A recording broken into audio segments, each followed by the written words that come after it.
Still more than 600,000 customers waiting for their power to be restored, and we're awaiting a live news conference from Governor Newsom.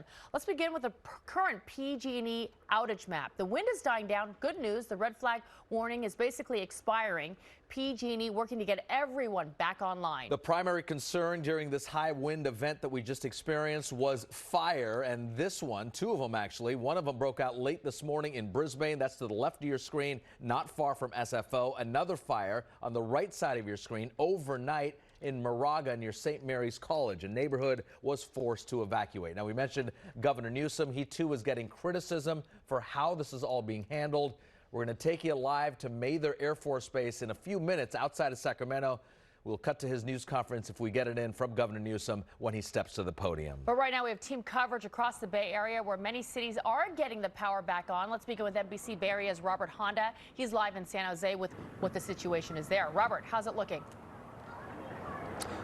Well, it's looking pretty good. Like much of the Bay Area, people here in the South Bay are just finding out that their power is being restored, and things could be back to normal by tonight or even tomorrow. Now, if it didn't happen right away, that wouldn't really faze anybody here at Williams Elementary School in San Jose, because we found out today that when dealing with the outage, they've seen the light.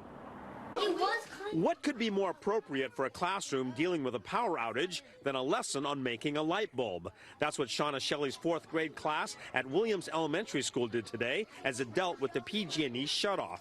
In fact, the K-5 school even turned the lawn into a classroom. It's actually not that bad because we can work outside and we can get some more fresh air. Williams and its 657 students were one of 4 San Jose Unified schools to conduct classes without power. Greystone Elementary, Bret Harte Middle School, and Leland High also carried on in the dark. One of the biggest concerns caused by the outage was that fire alarms didn't work, so at each school, a district operations officer was assigned to roam the campus as a walking fire alarm. I'm doing a log, making sure everything, no fires, no smoke detections, and making sure everything's okay. Getting back to basics without electronics also had its benefits. And we have great teachers on staff, so instruction's been adapted so that we're not relying on laptop computers, projection systems, or the internet. I think the biggest advantage would be having no electronics, because we can finally get out and interact with other people. Yes, talking with parents and teachers, we all agreed we didn't expect students to be quite so happy about being away from their devices. Now again, in the past 20 minutes, we've seen that some of the power is being restored. So coming up at 6, we'll show you the surprisingly mixed reaction we're getting about things going back to the way they were. Live in San Jose, Robert Honda, NBC Bay Area News. Okay, Robert, thank you. Now, where you are, the Bay Area's biggest city is fighting back. San Jose Mayor Sam Liccardo in our studios today saying PG&E cannot dictate the lives of millions of people. And within the past hour, the mayor demanding compensation from PG&E. We have certainly spoken to the governor's office about the large public costs. I have as myself, and we're going to continue to press that issue and expect that there will be some compensation from PG&E for the considerable public costs resulting from these power shutdowns.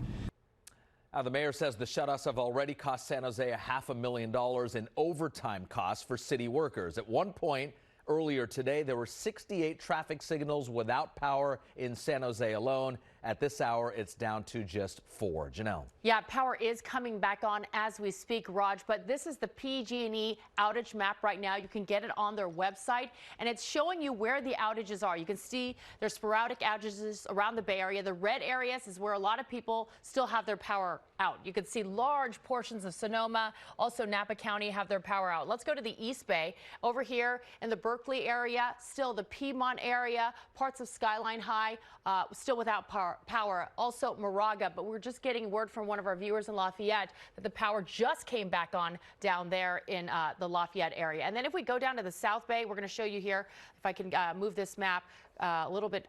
Here we go. San Jose, another large area, mostly Alum Rock, the Evergreen neighborhood, without power right now, and then parts of the Los Gatos, mostly in the hills near Lexington Reservoir, and you can see Almaden Valley, that area, those residents still without power. But good news, we're getting calls that the power is going back up in Lafayette and the Orinda area, also in San Jose, so that is good news. We also want to take a look at the power outages by county at the peak, at the height. You can see the most in Sonoma County, about 66,000 customers. Contra Costa County also had a high amount with 51,000, and check out Santa Clara County, about 38,000 customers without power at the height.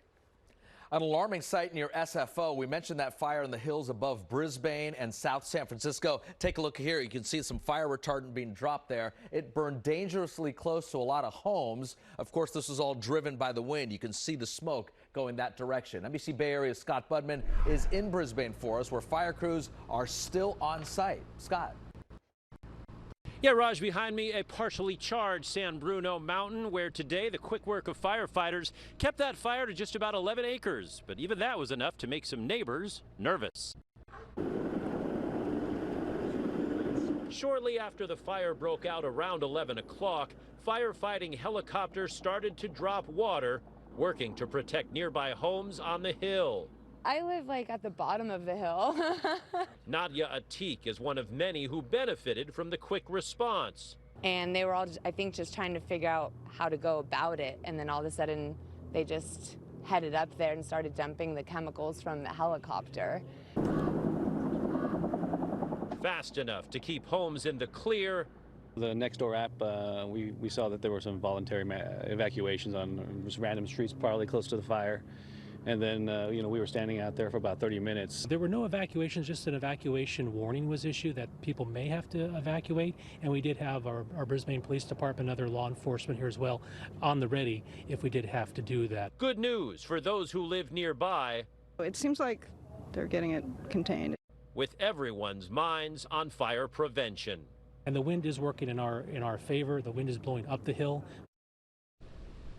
No cause yet for the fire. At this point, crews say they'll stay on scene for a while this evening in case of any flare-ups. Live in Brisbane, Scott Budman, NBC Bay Area News. Scott, thank you. A close call for many people in Moraga as well. Look at this. About 2 a.m., fire crews went door to door evacuating people. Power had already been cut off a few hours earlier. This is right near the St. Mary's campus. Tonight, thankfully, the flames are out, but neighbors want to know how this started. Now we're going to take you live to Moraga, where they actually are getting power restored at this hour. We'll take you live to Moraga in about 10 minutes from now. Let's go outside. As we mentioned, windy conditions are winding down. Chief Meteorologist Jeff Ranieri is here with more on the look outside. And Jeff, has this red flag warning expired? Yes, we are looking at this expiring throughout the Bay Area here as we continue throughout this hour. So we're on the downward side of this wind event, and the fire danger overnight, especially when a lot of us were trying to sleep, that's when it really was the highest. Mount St. Helena up to 77 miles per hour, Mount Diablo 75 mile per hour gusts, Oakland Hills 52, not as much at the lower elevations as expected, 24 mile per hour gust here in Fremont.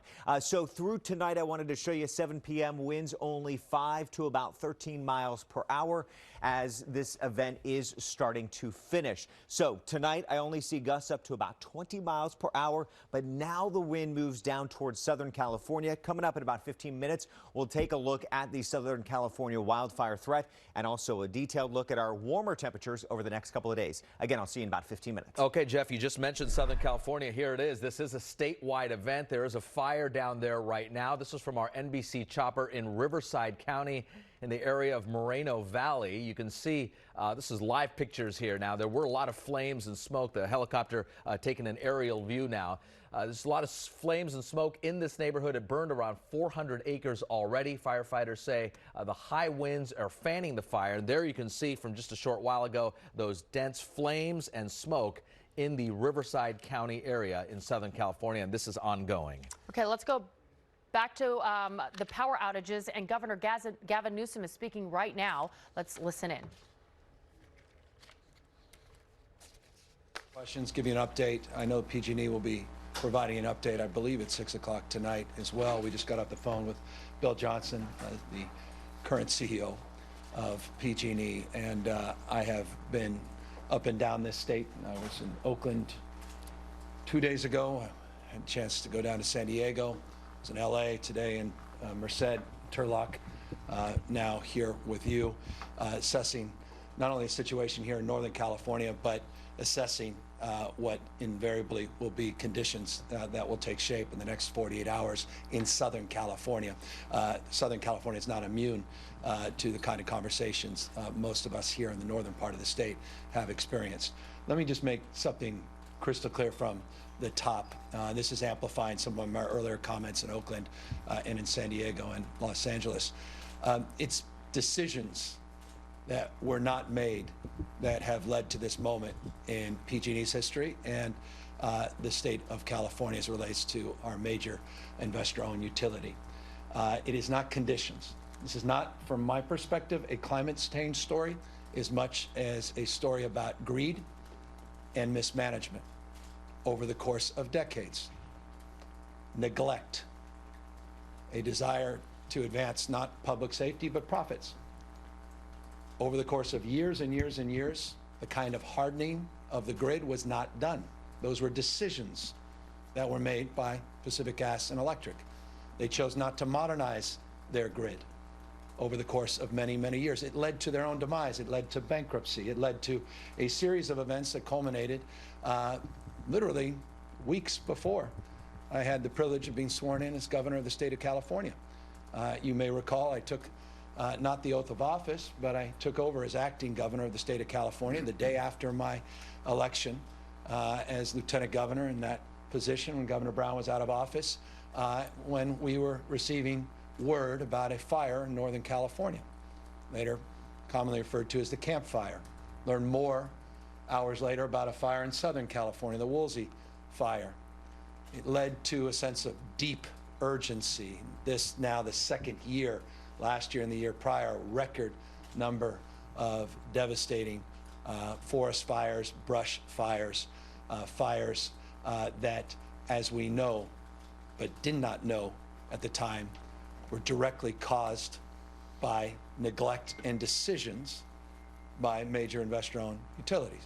Camp Fire, substantively, that example.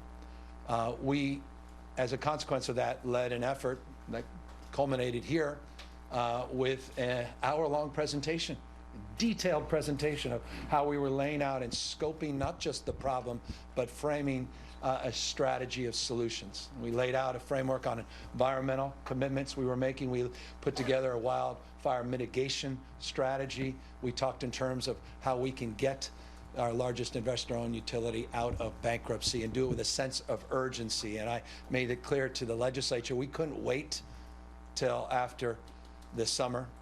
We needed to get it done. I don't think without exception there's a person in this room that did not write or produce a TV episode that said that was likely not going to happen. We got it done. And we got it done because we recognize the moment we are in. No one is naive about this moment. In every way, shape, or form, we want to do everything in our power to shape this moment in a much more enlightened way. What has occurred in the last 48 hours is unacceptable. What has occurred in the last 48 hours is kids staying home from school.